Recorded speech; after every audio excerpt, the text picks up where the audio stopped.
live from Random Secret Studios in Philadelphia and across the Delaware Valley. I'm the capo. He's the prez. And this is Sons of Ben, the pod. Adam, Devin, and everybody out there, welcome back to the remote version of Sons of Ben, the pod. Just because we thought we were all traveling, and ends up we were all in town at the same time, but couldn't coordinate that. So that's a little behind the scenes of what we're going to call, Adam, episode number, don't hate me for it, oh no, it's number Sean Andrews, number 73. You authentically have to explain who this person is to Devin because there's guaranteed no way he remembers Sean Andrews. Devin, he was a high draft pick that had all this great potential. He actually was a Pro Bowler, but he was a goof. A freaking goof. He would sing at press conferences. He thought he was a ladies' man. He was a 300-pound butterball and kind of faded out as fast as he came in. So that's Sean Andrews, and that's why a lot of people in this town aren't a fan, you know? But I think we got Jason Peters because of his screw-ups. We had to trade for Jason Peters. I'm not surprised I did not know the name. That's all. Yeah. So this week, man, it's just us because, like I said before, we kind of had all personal goofy schedules, and we didn't schedule anyone because we didn't know when we were going to record this. I will explain momentarily why this all went to hell, but I want Matt to get his housekeeping out first. Housekeeping, everyone. Beer of the pod. We've got Yards. We've got 2SP. Take care of those that take care of us. I've got an old Delco Lager with me right now. Let's just go through the trips. We had two. We'll get into that. We had Miami and Orlando. We had nice turnouts. And the big one coming up, Mexico City. For you guys that are going to Mexico City, we're actually kicking around an idea of meeting up a couple days beforehand at a bar or something just to do a little Q&A and that kind of stuff. I do want you to save the date, September the 25th, in the morning before the Atlanta game. We are planning on participating in a fun run for friend of the pod, friend of the union, owner of the union, Richard Leibovich's family. They're honoring a family member that passed away in Tower Number 2 of 9/11. So they do a fun run at Northeast High. We think it's a great idea. Just, before the Atlanta game, we'll go down, do a little run, do some good, and then get ready for the Atlanta game. So you'll see a even sweatier Devin on September 25th because we're going to try to get them to run and then go do the tailgate. So I think that'd be fun. I don't know how much distance you'll get out of me, but I'll sub in Jess or Willow. It's fine. You can walk it. It's a fun run walk. So we're going to have more details. We're going to send stuff out in the NAC and let you guys know. Just September 25th, we're all going to be there. Adam, do you know who else shows up to this fun run? Who's that, Maddie? Alex Holly's boyfriend, Fang. I was hoping it was just Alex Holly, but cool, Fang, I'm here for that too. Love the guy. We can reach out to Miss Holly and see if she can grace us with her presence. We'll see what we can do. I mean, I could probably see if we can get Katie Fellinger at least. She can do the weather for us. We just have to find her whatever, hunting cabin lodge in the deep woods that she's at this weekend with the family. So, Exactly. Now, speaking of running, Adam, are you doing Broad Street this year? I think I am, but I also think I didn't sign up yet. So there's both of these things are possibly true. I am not necessarily a procrastinator, but I'm not a first adapter. Well, yeah, we can talk about that after that, but I did have an idea. I'm kicking around the idea that maybe the Sons of Ben set up a spot along Broad Street and do what we do during Broad Street. Get some beers, maybe not smoke bombs, get the drums, and just bang out Broad and Gerard or something, and just have a little party for Broad Street for any of our members that are running. So I just wanted to throw it out there and see if we get any reactions about that, because I think it would be fun for us all to party and watch Broad Street. I'm more here for the idea of Sid having to talk to the Philadelphia Police Department because of several smoke bombs just went off at the corner of Broad and Spring Garden. Ah, that'd be great. Yeah, Broad and Fairmount. There's plenty of room right in front of the Divine Lorraine. Devin, have you ever watched Broad Street? I have not. Ah, such a good time. I feel like I'm the uncultured one here. Anytime it's like, "Hey, did you guys do this?" or "Hey, have you guys seen this?" I'm usually the one that's gonna answer no. Well, It's so okay. far, you've learned about Sean Andrews and Broad Street. That's pretty this good, is a you know? this is a fabulous learning experience here. We are Yeah. here to culturally enrich everyone. Sometimes that is our own producer. Now, speaking of culturally enriching your life and expanding your horizons, we've got that opportunity to be a Sons of Ben member at the Dupe Cup, at the former Ace Club. You can get on a snooty golf course and live the way Adam Booth grew up. But you can act like Adam Booth does now that he's a grown-ass man.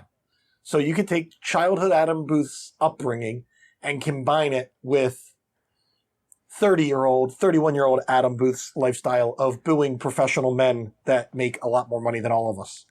First off, I would like to say that I only went once a year to the Ace Club. It wasn't like this was like, high tea every Sunday with grandma. But I understand the alliteration. It works out pretty well. And look, I'm super excited to go back. I loved doing the Snake Pit, quote unquote. That's a name that needs to stay forever. Oh, yeah. But I thoroughly enjoyed, allowing all of the Sons of Ben shenanigans to be, because I think the players and the coaching staff, they see us a little bit, but they're so focused on the game. But when they can see us in our glory while they themselves are getting drunk, I think it's just synergy in terms of enjoyment right there. That's all that is. And even like the golfers that are there, these are guys that are, their companies are ponying up $2,500 to $5,000 for they play in this charity outlet, and then all of a sudden they're getting jeered, booed, and songs sung about them. They got a kick out of it. And, like I said, this is going to be like $20-$25 and you can eat and drink all day. And we did that, like I said, 2 years ago. We had a really good time. So we're going to open it up to the members, and that the money raised, all that is going back to us, and we're going to donate it to, one of our charities. So it's like you can literally get away with telling your significant other, oh no, I have to take off that Tuesday. I already bought the ticket. I'm committed. I have to go. You can be, and you just start the Labor Day weekend early. You start it on Tuesday and roll all the way through to Friday. Plan to grab an Uber. Yeah. Just in case any of y'all like to indulge, just the alcohol shall be flowing. So, if you need to get yourself a ride home, get yourself a ride home. Yeah. I think I'll be Ubering to that event this time. Yep. All right, so last couple things. We've got new merch from the Rally House out there. I don't know if you all saw the shirts. And then we do have some stuff coming out. Keep an eye out. I think John's got some flags for this tailgate. And I got I've got one thing, and Devin's got one more. So World Cup 2026, www.philadelphia2026.com. If you haven't been on it, get on it. We want to bring the World Cup here. And Devin, go. Discord. Discord's great. Nothing new to report. It is still going strong. Go join it. Also, tailgate this Sunday. Don't forget about that. I know we'll talk about that later, but just a PSA. If anybody is willing to volunteer for the tailgate, please sign up. Go to the Sons of Ben social media. There should be links there, or email me, devin.garcia@sonsofben.com, and we'll get you hooked up. Yeah, listen, I mean, if you're a volunteer, you get your tailgate for free. And there's all kinds of jobs. There's not, you don't have to grill. You don't have to pour beer. You can literally say, hey, I'll come and help you an hour before set up. Or you know what? I can't get to the tailgate early, but I'm always there towards the end. You need help breaking down? We'll sign you up for that, and we will feed you, and we will get you beers. So there's a lot of different things that we need help with. And it's not like you have to work the entire thing. We can move you into shifts and do that. We're not going to put you over like a hot grill or in front of the pizza oven on your first time out there. So get in touch with Devin, volunteer.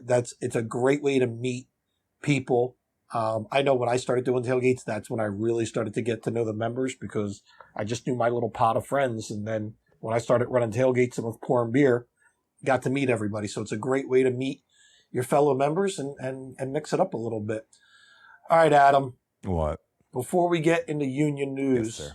did you want to do your story time? You hinted that you wanted to kind of tell people your organizational skills and your secrets to success? So you know what? I find a way to always post something at the worst possible time because I remember posting on the day, I think it was Monday, that Adam was on vacation. It was time for the Capo All-Star break. Adam was going to be on a flight that Saturday, and he was off to parts yonder. I'm in Philadelphia. And the reason why I'm in Philadelphia, I'm actually in the bunker myself because I just felt in solidarity for the rest of the crew and, you know, wanting to get the hell out of my apartment. I went to the bunker. But I, like many Americans who have ADHD and other deficiencies, I lost my passport right before I was supposed to get on an international flight with my girlfriend who had not been home since the year of our Lord 2019. And bonus, my mom was going. So after several days of frantic searching and tearing my apartment completely apart, we declared that the passport had been lost. And it just so happened that it coincided with a national shutdown of the passport appointment agency because hackers, similar to them making sure that I still haven't gotten a PlayStation 5, made sure that I did not get an appointment because they were selling them to the highest bidder.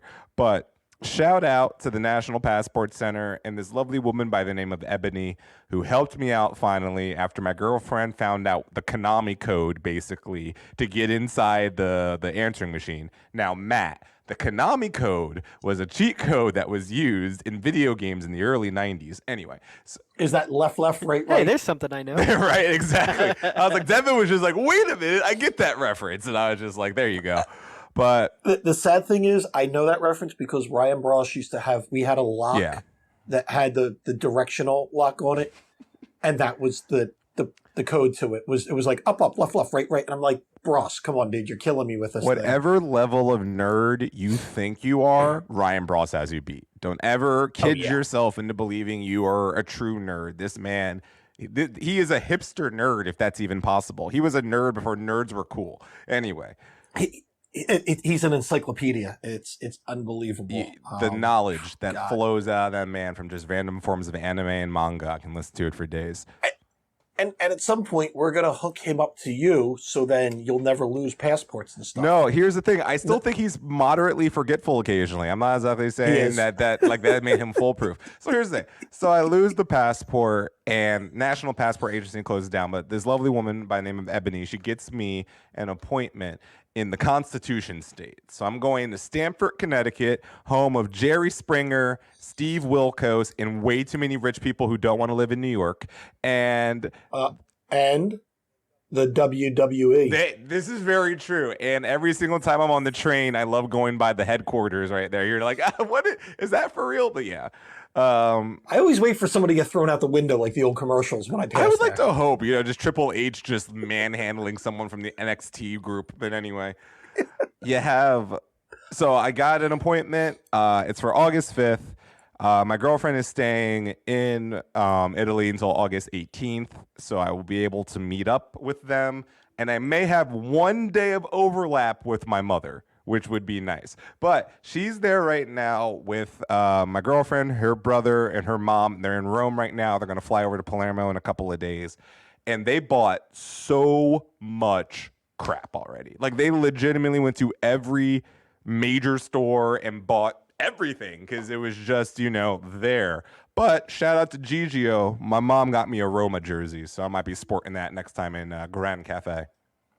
Oh man, look how you just abandoned Palermo. Look, like any good, intelligent human, as long as this team's going to be in Series C, I might need to get someone who's actually going to be on television I could watch occasionally, Listen, Devin's adopted the same thing by abandoning Tottenham, so we really can't throw stones Here's at the you. thing, though. They finally got a jersey that I thought about buying, and now he's going to abandon Tottenham? That's just, the timing of that is horrific. It's like, that's what the Jimi Hendrix jersey wanted to be when it grew up, is what the heck Tottenham has this season. I'm here for it. I know, we should be wearing that to Dead and Company, but anyhow, let's get to the games. Do we have to? Oh God, man, it was, and I mean, I'm traveling, so I was in Columbus, Ohio for both of these. So what is the opposite Union Orlando? of Florida? Union versus Orlando on a sticky Thursday night. I'll let you guys go first. I mean, there was only one bright side, and that was the kids when they came on way too late. Like Quinn Sullivan looked good. Paxton, I was like, oh my god, these kids are like flying. Like this is what we needed about 15 minutes ago, Jim. That was my only. I go, okay, and I mean, I don't know what it is. I think the travel they're going in on the same day. They're not staying over before. So I think that's just wiping them because they're just getting off the plane. They're like, dude, I'm exhausted. So I don't know what to say about it. What did you guys think of the Orlando game? I mean, for me, it was a shit game. But in the grand scheme, you know, I think it was something that the Union kind of needed. I think that they were skating by in a lot of these games, and they were, pulling rabbits out of their butt a lot of these times to get these points. And I think that a game like this, that one for sure truly helped them realize that there is some deficiencies here. This is not this is more or less the same team that won the Supporters Shield, but you have some deficiencies and you have some square pegs going into some round holes here. So, you definitely have to. I definitely believe that sometimes you need these games as an organization to, at least wake you up to see what's going on. And how strange is it that I feel that we actually were missing Corey Burke more than we were missing Andre Blake in these games? I think Freeze did a relatively good job. Dre might have blocked one of those goals, but I was like, wow, we really need Corey Burke's energy because the first half, and Devin, you could talk about it, the first halves of both of these games, they just look tired. It just looks slow, yeah. I mean, like the entire team looked like sluggish. It was coming out of the gate. I mean, and then again, it's the Union away, so I mean, it's something that we were accustomed to even last season. They did it a ton. Yeah, they just don't. They don't travel well. They had wait. Did they not have one of the best road records in MLS last year? Am I like blanking out on no, that? I'm saying that they started a lot of games very slow, especially away games. No, especially away games. You speak all the truth in the universe with that stuff. Yeah. Yeah. All right, Miami. They went down to. It's not really Miami though, is it? It's, Fort Lauderdale. Fort Lauderdale. They went down there to that crappy stadium, and again, shockingly, the first half wasn't good. And I have to make a full confession. I couldn't watch this game at a bar anywhere in Columbus because it wasn't being aired. It was on ESPN Plus, so I had to, wire up the TV in my hotel. And this is after probably another 12-hour day at a convention hall. And I was sitting in a office chair in my hotel, and I fell asleep in the last 15, 20 minutes. Literally fell asleep in an office chair, missed the last half, woke up like, oh my God. And then I looked at my phone where my buddies are having the chat, so I knew what was going on. So I can't give you a full report because I fell the hell asleep. So I'm going to think I was as sluggish as the Union were. Look, this is something that I believe is now almost clockwork setting. The Union score after the 80th minute. Whatever the circumstance is, the Union will get a tally, if not two, in the last 10 to 15 minutes of a soccer match. You go back to Red Bull, you go back to Atlanta United matchups, they always find a way to get that last minute goal. And the thing that you're talking about with this is there's a couple things here. One, you're out your number one goalkeeper, which, God bless Matt Freese. He's not Andre Blake. And Matt Freese even played pretty admirably through the process of these matches. But for the most part, you were looking at a situation where you're dealing with the Heat, you're dealing with teams who were desperate. Both Orlando was feeling themselves a little bit. Miami lost some god-awful amounts of numbers in a row. And David Beckham actually showed up to this match. So there was some pressure on them to not completely blow it up, and they almost did. Look, I'm saying in a different universe, the Union don't drop as many points as they do during that stretch because The thing that you're talking about that is really true is the missing of Corey Burke, because you had to start Gazdag, not because of, the fact that you're like, oh yeah, this guy's an out and out nine. He might be, but that's not why you were starting him. You were starting him because you knew you needed Sergio Santos or something equivalent to come off the bench later in the game. Like that's what the point of that was. The Union do the best with their substitutions when they can take advantage of tired legs. That's why the kids are great. That's why Fontana, when he's healthy, is great. That's why Elsinho getting into his first game of the year or second game of the year, but immediately makes an impact when he gets into the game, because when you have that ability to basically make a line change, to take out some of, the toughest, the people on your roster who need rest, and then replace them with people who have fresh legs, speed, energy, and, all these guys want to prove themselves. Like, these guys are fighting for minutes. Sullivan, McGlynn, Aronson, all these guys want to play, and they have to do whatever they can to say, hey, Jim, put me in the game. And right now, Quinn Sullivan's like, what are you doing to not get me in? Because I'm proving to you right now, I deserve more minutes in this 11. I can't agree more. And he's been like he was the bright spot of these two games, just watching him come in there. And you see the difference when he comes in for Allie. You're like, look at the speed and the energy put forth. And I mean, I've gotten to disagreements with other people because we know Jim, Allie's one of the highest paid players on the team. He's the captain. Jim wants to ride those guys all the time. That's why, they're the names that they are. But I'm in that camp that I'd like to see Allie get a little bit of a breather once in a while. I'm not saying bench the guy, but I'm like, hey man, like in the 68th, 70th minute, maybe we rest you some, because I'm concerned that the wear and tear on him is going to shorten, his time with us. So I'm hoping Jim figures out a way of getting more Quinn Sullivan, because the kid is around the net and around the ball constantly. Like, you have to worry about him now. The limited scouting that anyone's got, they've got to be saying, you got to watch out for this kid. You can't justifiably bench Flock or Martinez or Montero in this diamond, but you need to get Sullivan and McGlynn more minutes. That's going to have to come from Alejandro Bedoya. That's just it.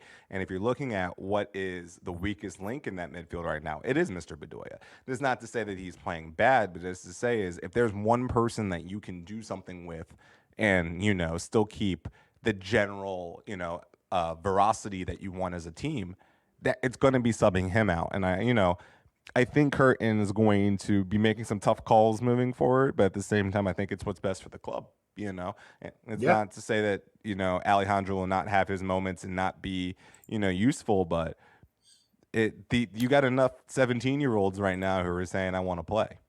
Whatever happened to Anthony Fontana? Did he get injured? Concussion. Concussion. Okay. So they say that he could be back this weekend. Oh. Nice. But I mean, he's missed I think 4 games now. So because of this. So, I think it's been a lot more than that. I mean, was he in Atlanta? Let me see here. No. So it was probably before that. Maybe he has missed 1, 2, 3, 4, 5, 6, 7 games. Yeah. There you go. So maybe he's missed a bunch. He probably missed a chance of being sold to Italy too. I mean, in the short term, I still think if he can put some, that's what I'm saying.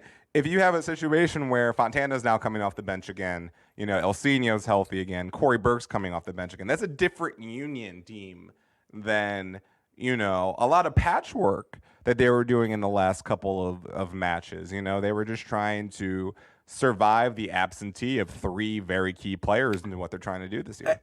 And not to mention the rumors of, a midfielder and a striker coming to town. Not sure when, but that's the rumor. It looks like Ernst and Chris Albright are busy and not resting and, saying, we're good. Like they're actively pursuing people. So we're going to see. It's going to be an interesting, after the All-Star break, it's going to be pretty interesting to see what the Philadelphia Union look like and how Jim's going to manage this bigger roster with basically more talent than we've probably ever seen on this team, coming from, veterans like Bedoya and Elsinho, coming from these young guys like McGlynn and Aronson and Quinn Sullivan, and then some of these unknown guys. And I'm not saying unknown, but like Flock and Gazdag and maybe these two guys from South America.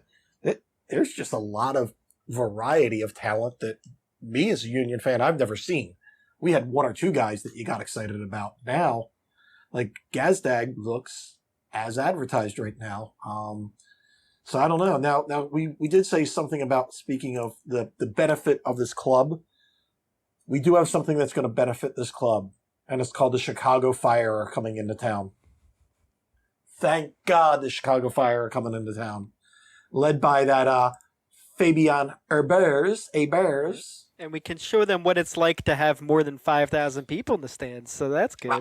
I know we may have more people at our tailgate than Chicago has at Soldier Field. Like, I'm not saying moving to Soldier Field is a failure, because I mean, like, how does one even truly measure that? Like, would it have been that much better in Bridgeview? I'm not even sure to tell you that.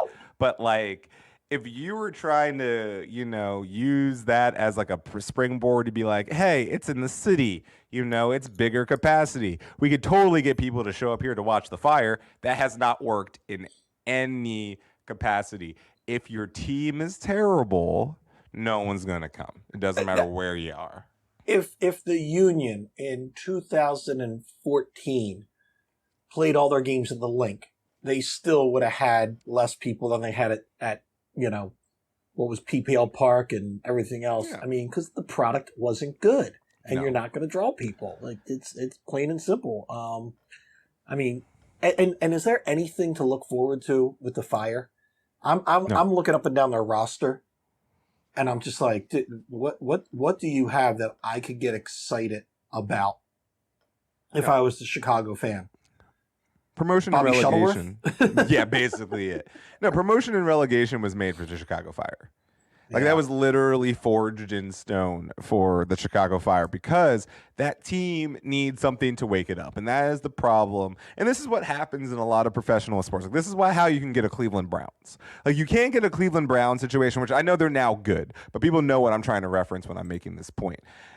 You don't get a situation where a team is not bad, but like historically awful for like the better part of 20 years in promotion relegation situations, because it's just, you cannot rest on your laurels. You cannot say, it's okay, we'll be here next year anyway. The Chicago Fire, if they continue to down this path, we'd be playing in USL 2 right now, because that's how awful this organization has been run top to bottom. They messed up the crest the first time. They messed up trying to get, how are you going to go to Soldier Field and not sign anybody that would make any casual Chicagoan say, you know what, let me go check out the team? You said, we're not doing anything but moving them straight from Bridgeview into downtown Chicago. And people were just like, yeah, they ain't going to get me to go. What do you mean? Yeah, and it's I mean, I hate to say it, Chicago Fire are the Palermo of the MLS. No, that's actually, ironically, the Inter Miami, who also wear the color scheme. And the best part about Inter Miami is the opposite of what MLS wanted to do in its beginning is being played out in Fort Lauderdale right now. Because MLS started with the idea that we are going to cultivate the suburbs, all of these soccer moms. We're going to put these stadiums not necessarily in the big metro areas themselves, but around them. So, everyone can access them and more closer to the type of clientele we want to attract. And now, because Broward County, by every stretch of the imagination, is the exact place MLS wanted to be in its original inception. But now, because there's actually a premise of like, let's get people in the cities, let's get people, the casual walk-up fans, let's make it accessible downtowns and stuff like that. The issue of being in Fort Lauderdale is rearing its ugly head, combined with an ineffective team. There was a lot of empty seats in Miami. There was a lot of empty seats in Fort Lauderdale. And I was going to bring this up later, but I'll bring it up now. Like I told you guys earlier in the show, I was in Columbus for work, and I was not happy, thrilled, excited to be spending any time in Columbus, Ohio. And I gotta admit, there's where the convention center is. It's on a street called High Street. That literally goes 2 miles, and it's nothing but bars and restaurants. Everything was really nice. Where my hotel was walking distance to the convention center. It was closer to the arena district. You passed the hockey arena. You passed a minor league ballpark for baseball that was absolutely gorgeous. And right down the road from that is the lower whatever.com field for the Columbus Crew. And I took a run one morning and I ran up to check it out. And damn, it's a nice looking stadium. Mm-hmm. And I can't imagine what it's like in downtown Columbus when there's a game, because you can tell they have a place that they could march from all the bars. It's an arena district. Even Columbus, Ohio, it was on the news. They were kicking around. They're supposed to vote on it this week. Open container in the arena district. So if you were in the arena district and you're at the hockey game, you could walk down with your beer to the baseball game, walk down to the soccer game, tailgate, that kind of stuff. Like, I can't believe a city like Columbus, Ohio is doing it so much better than a city like Chicago is, with a rich sports history. That franchise has just been historically bad. I don't think they've been good since Jim Curtin was a player. Well, and look, I mean, and this goes into my original philosophy, and I won't dwell on this too much, but it's just like cities where 4 teams exist, and in Chicago's case, 5, it is much harder for you to break in as a soccer club. Chicago has all of their already established teams, and even the Red Stars are better than the Fire. So at this point, if you want your soccer fix, there's somewhere else to go for that in the greater Chicago area. So it's, to me, you know, that team needs a relegation. That needs some form of wake-up call, because I don't know what Chicago's incentive to be good is. They need a new owner. I mean, they literally, Don Garber's got to step in and be like, you know what? Of course. This ownership group is crap. You're bringing down our franchise. Sell it. We're going to find other people. And it's like, it's not even like this is impossible to make. Like, there's like, New England's in first place right now. And I think it's just not because of they're just that great of a team. It's just, I believe they have a complete team, and they have a situation where even in being in Foxborough, they're still making that thing work much better than the Fire are doing in Chicago. And it's just like the exact thing that you were talking about with Columbus needs to be put in Boston. Everyone who's any intelligent person with soccer knowledge in this country knows that.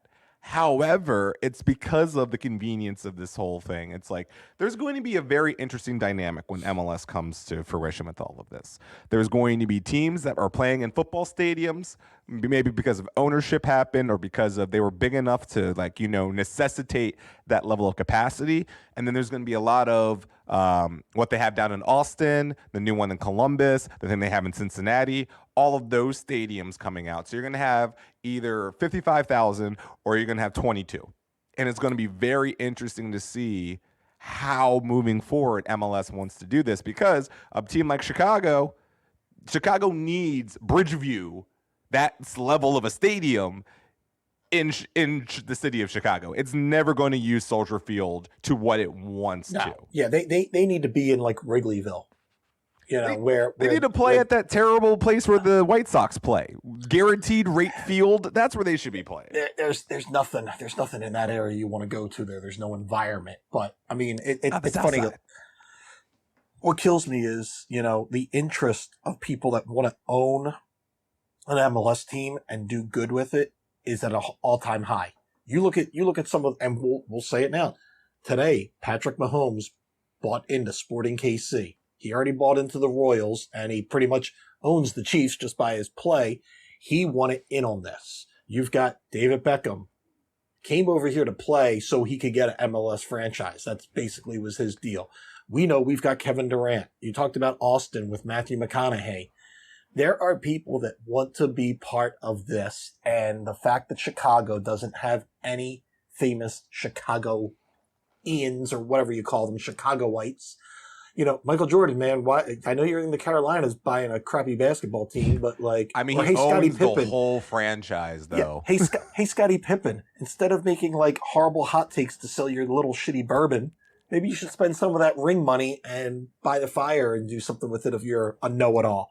At this Um, point, he's as much of a Portland Trailblazer as he is a Chicago Bull to me. Oh, pretty much. So, it's just a disgrace. And with that said, we better whoop their ass. Yeah. This better Yeah. be an ass whooping. It should I be. don't want to hear about a rainy Soldier Field and everything else. We've talked enough shit on them that if we do not win, it's gonna be a problem. No, Oh, yeah. it would be, but like, here's the thing, and this is the honesty of commentating. Even if we lose this soccer match, will anything we say be wrong?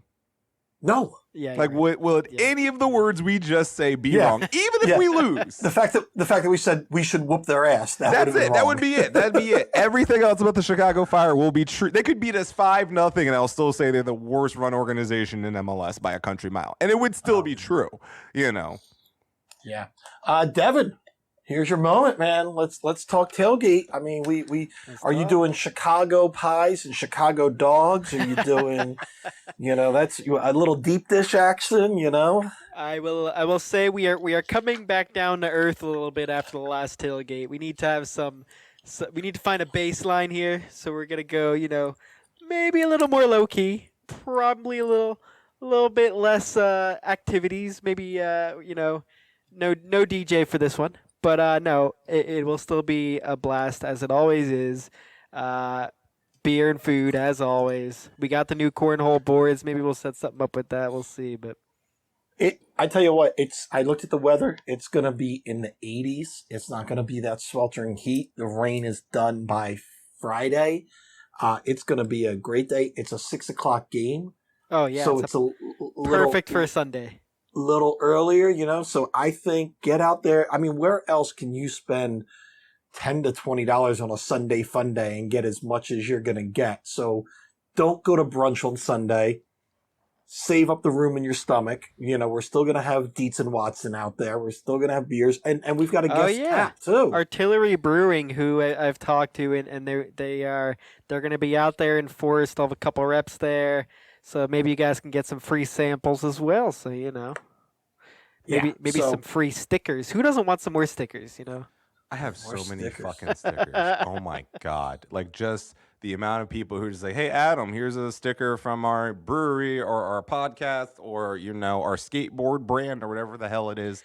So No, I will say for real, if anybody listening is interested in any sort of like historical events and whatnot, speak with the Artillery guys, because like they have a whole theory behind everything they do. They have a whole line of beers just they call it the Battlefield series, and it's like for each battlefield throughout the wars in the U.S. history, like they do a certain beer for it with a whole background on it and a whole write-up. It's pretty cool stuff. So hook up with those guys if that interests you.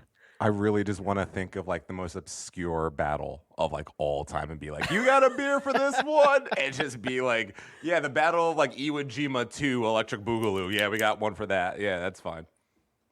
I'm looking forward to the tailgate. And then because that next day I fly out to Vegas. So, yeah, I'm looking forward to People still go to Vegas? Is that a Here's thing? the funny thing. Here's how weird the world gets. Yeah. I was Vegas from Mhm. Monday. I was leaving the red eye to go to Orlando. Guess what? Orlando just got canceled because they're spiking 1,000 cases a day in that stupid ass town. So wait, they closed the airport? they closed the convention that we were going to have. They decided we're not going to stress out the Orlando healthcare system by bringing 5,000 people. That sounds about So right. 1 week out, they decided to cancel the show and do it virtually. So now I might stay in Vegas one more day and then come home. But nope. So that's the interesting part. You fly to Vegas on Monday. I fly to Detroit. There's two types of people in this world. Let me tell you, Vegas is one of my Vegas and Orlando are two of my least favorite flights for work because everybody else is on that plane to go have fun. It's either little kids kicking your damn seat because they want to go see Mickey Mouse, or it's large, fat adults kicking your seat because they're itching to gamble and drink and There's a go to stripper Hard named Rock. Mickey Mouse. Oh my god! Yeah. Really? Well, I'm just saying they're going to see strippers named Mickey Mouse. So, Oh, yeah, without a it's the doubt. same. Yeah. Yeah. So two of my least favorite flights in the world. Let me tell you, when you're working, it ain't that fun when everybody else is partying. So No, that's it's going to be interesting. And then I go to San Antonio, and I do want to shout out to friend of the pod, Margarita Mike Lahoud. He goes, "Hey, when you're down here, we're going to go grab a beer and hang out." And he goes, I've got to work the 14th, my man, for Austin FC. Would you like some tickets? So I'm trying to see if in my work schedule I can finagle a rental car and go see Austin FC and maybe sit in the media room with Margarita Mike. You gonna maybe McConaughey. you gonna meet the Yonsei? I don't know. We're playing it all by ear, Adam. We're playing it all by ear. Shout out like to Mr. Lahoud getting engaged over the weekend. Good for him. You know, like your European travels, Adam. We play it all by ear. We don't plan. I am anything. usually much more organized than this, and if it makes you feel any better, I had a very strict itinerary that I had to flip and then make an entirely new itinerary for. I take my European excursions very seriously, sir. I would love to see that itinerary. Now, speaking of things that we can get excited about, we had Gold Cup action. And this isn't even me being a rah-rah USA fan. I'm just so happy we're getting our guys back. U.S. men's team finally did something right and beat Jamaica, and we get our guys back. I am so grateful. I sort of feel bad for Jamaica. I would have loved to have seen them go on. It would have been a great story. But thank God we got our guys back. Thank you, U.S. men's team, and some unknown 20-year-old kid that got a header in. Hoppe? Yeah. Hoopa. I have no idea who this person is. Did you know who he was over, like, I don't know 6 who. months ago? I know 5 of these people only because Kellen Acosta seems like. How did Kellen Acosta now become the elder statesman of the U.S. national team? I don't know when that happened, but he has like 47 caps, and that is like 5 times more than anyone else has on this roster. Like, who the hell is Sands? I have no idea who that person is. Aronson would be a veteran on this squad. Shaq Moore, I was like, okay, that's a person. Sure, I remember DK, but what's like DK was playing college soccer 400 days ago. Like legitimately, he went over to Europe. He got that good. Like, I have never seen a meteoric rise of one player. Like, I bet he was so upset when he had to go back to Orlando. They were like, what do you mean? Did I not prove myself? Am I not good enough? You're making me go back to Florida. Don't do this to me. But no, I mean, I'm here for it. I'm ultimately here for it. But, you know, I mean, look, ultimately, you have a situation where I'm a fan of Jamaica because of my heritage. I'm here for it. But at the same time, I'm happy that they're sending our guys back. The Union definitely needed their goalie, if not their backup striker, to definitely help them move forward. Sorry about Powell's injury, but we hope a speedy recovery for him. And can I tell you on how anticlimactic the Gold Cup has been for me after going through the Euros and then the Copa America and now the Olympics? And I'm like, the Gold Cup does not move my needle in any capacity right now. It's just like, all right. Could you imagine if the men's team did qualify for the Olympics? I know, but it's the U23, so do we really care that much?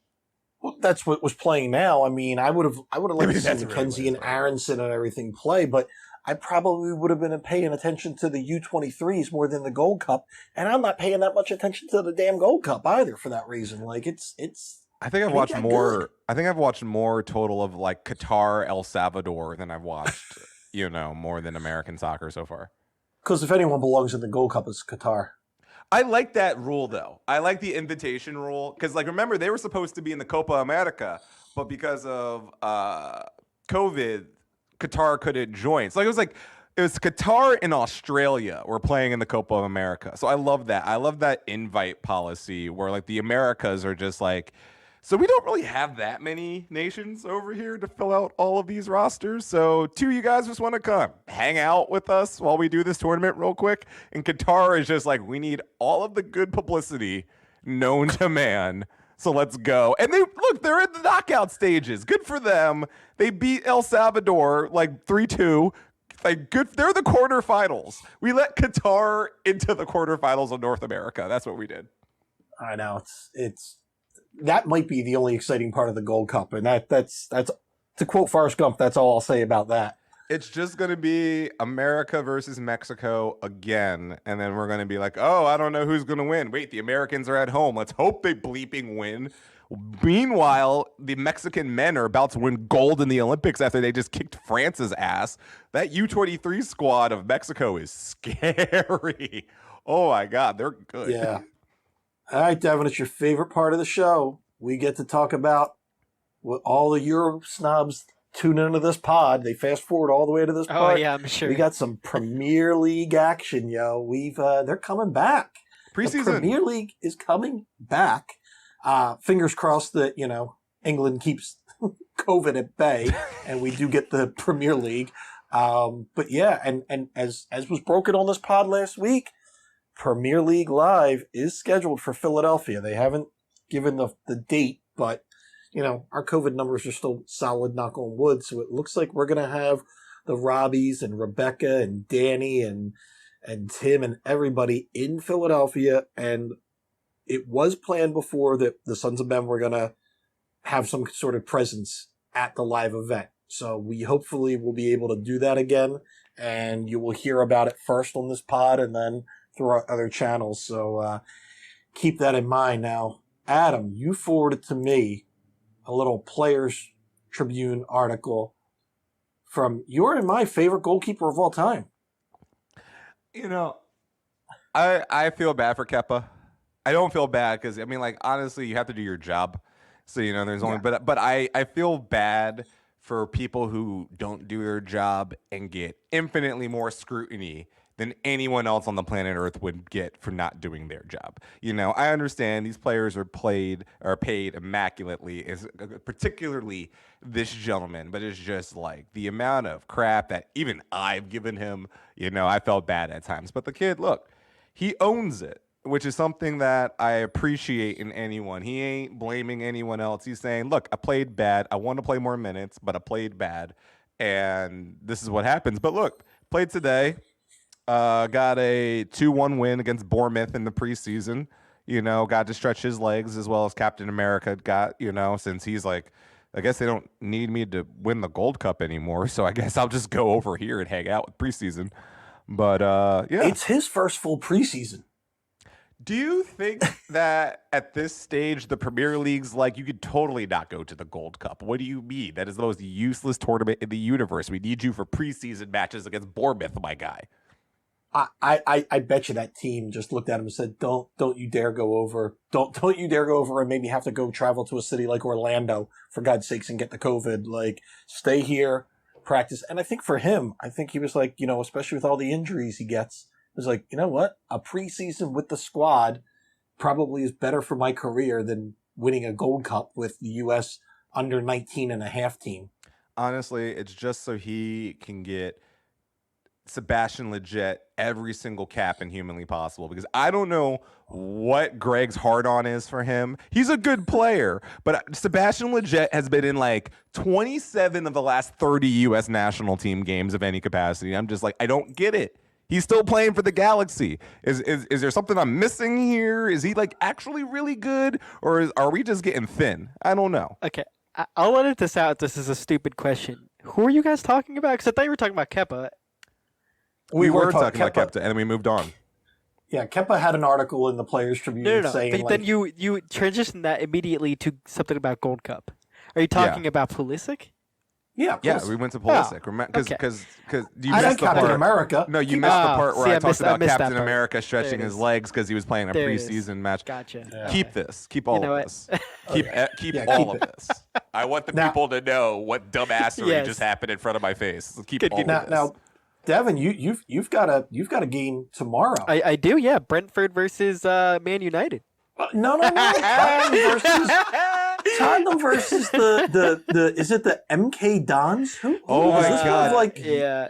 Is that Um, what was that? Used to be AFC Wimbledon or something? What was that? They used to be something else. I remember they're like one of the few stories in English soccer of actual expansion clubs being made from the remnants of another club. Yes, Like it wasn't it like was Wimbledon. the Milton Keynes Dons FC. They That's weren't it. Wimbledon. So Wimbledon's the still club a was team. founded in 2004 Is following that Wimbledon FC's controversial relocation to Milton Keynes. That's what it was. South London. It was FC. Yes, I knew it. That's when AFC Wimbledon came, and they got sponsored by Budweiser and had a terrible mini series on, I think, BN Sports that I watched when I was really high in college. Yeah. They are an EFL League One team. So with that being said, they play at the same time as Brentford versus Man United. So probably going to be watching Brentford versus Man United. Let's be honest. But now- the new kids on the block. Devin, what will you be watching Wednesday, August the 4th? I'll be watching the Union, of course. Well, you could also at 2:45 p.m. watch the Chelsea Football Club take on your Tottenham Hotspur. See, that I'll watch. The battle for North London, or I guess just London. London. It's in Stamford Bridge. It looks like. So that's going to be a good one. The Sons of the Ben preseason derby will be happening Wednesday, August the 4th. So, God, what time will that be in Las Vegas? Oh my God, it'll be like 11 o'clock. I'll have to like leave the convention hall floor to like sneak away to watch this thing on my laptop somewhere. It's all right. Gonna- You'll be all right. Yeah, it's going to be great. But yeah, so some Premier League action. Did you want to talk about your third team, Devin? I'm sure by now you've picked up a third team in the Premier League. I do not have a third team. I can't. Oh, okay. You're not an Unless Exeter you know something City I don't. I fan don't know. now? Like, what's Yeah. happening? No? Yeah. Sorry, yeah. What was the team, the producer from Men in Blazers, what was his team? Oh, he is a No, he's not a Preston fan. He is No, a it's- Ipswich. There it Ipswich. is. Ipswich. That's my Town. third team. I was gonna say like I would, if I had to pick up another club, it'd be Sheffield Wednesday. That just feels like a club that I want to get behind.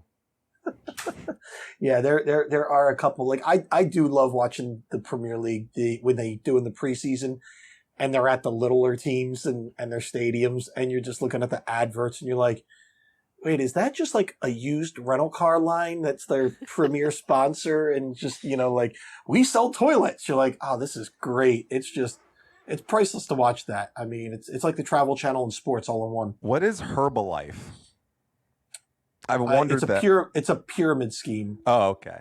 It's like Amway. It's like Amway. Okay. All right. Except for like vitamins and crap. Yeah. I was curious because Herbalife has been on. They were on the Galaxy's uniform for like 7 years. Like, next pod we have that's like very like we don't have a game or something. I want to talk about worst sponsors in MLS history. I think we could definitely fill There's a few. There's a definitely good a few. half hour with just like what were they thinking X club here? And also shout out to both Colorado for still not having a sponsor after all of this time. That to me is fantastic. And shout out to San Jose finally getting a sponsor after all of this time. Those are two fun ones for me. We're going to have to drag a marketing person on for this. Where's McDermott? I got questions. Let's go to the head honchos. Like, I want to know.